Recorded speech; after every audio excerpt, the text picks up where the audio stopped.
জাতীয় নির্বাচনে যাকে নমিনি করা হোক না কেন, ধানের প্রার্থী যাকে করা হোক না কেন, আমরা ঐক্যবদ্ধভাবে আমরা ধানের প্রার্থীকে বিজয়ী করে আগামী দিনে দেশ এবং জাতির খেদমত করার আমরা সুযোগ তৈরি করে দেব।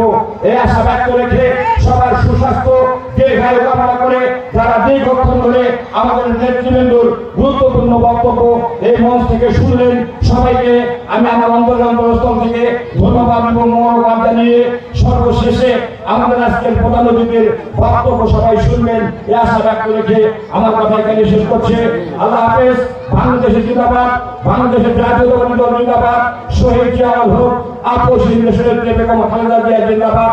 আগামী দিনের অবশ্যম্ভাবে রাষ্ট্রনায়ক, বাংলাদেশের অহংকার, বাংলাদেশের জাতীয়তাবাদী দলের ভারপ্রাপ্ত চেয়ারম্যান দেশ নায়ক জনাব তারেক রহমান জিন্দাবাদ, জিন্দাবাদ, জিন্দাবাদ। আজকের এই আলোচনা, আজকের এই নবায়ন সফল হোক।